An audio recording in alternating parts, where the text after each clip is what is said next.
Many Kurdish people have written to me about their loyalty and devotion towards Israel, and they were expecting intervention in order to safeguard. This has shocked the Kurdish people that Israel has not come to their defense.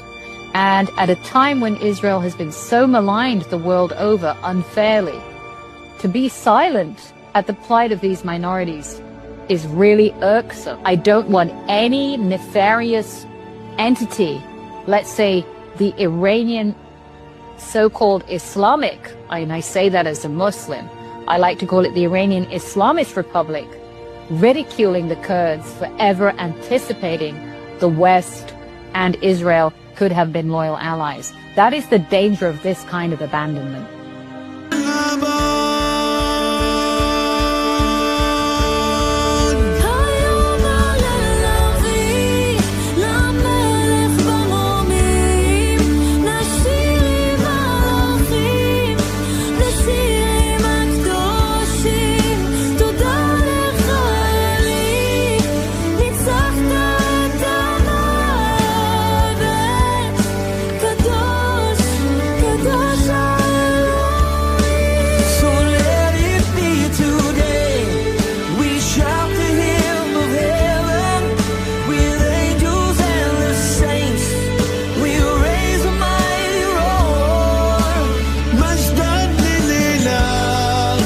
الذي